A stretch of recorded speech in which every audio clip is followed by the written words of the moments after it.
Your menu is a powerful, free marketing tool that promotes your food to customers.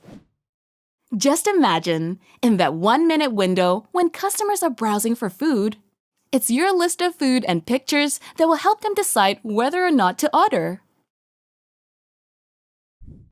That's why it's important to make sure your menu is organized, and most of all, appetizing. An organized menu makes it easier for customers to find what they're looking for. One way to do that is to arrange your items in categories. Categories are groups of items, like noodles, while items are specific dishes or drinks under that category, like chicken curry noodles, spicy seafood noodles, and so on. Here's how to add a category to your menu. Tap on Menu on the bottom navigation bar.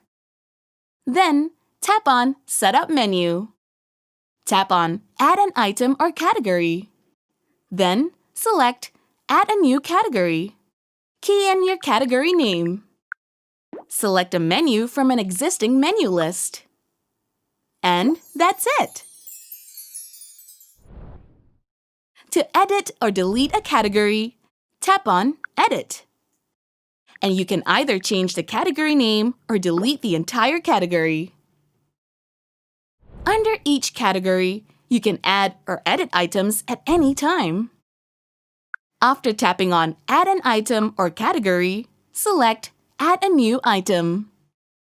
Choose a photo that will entice your customer while showing your item clearly.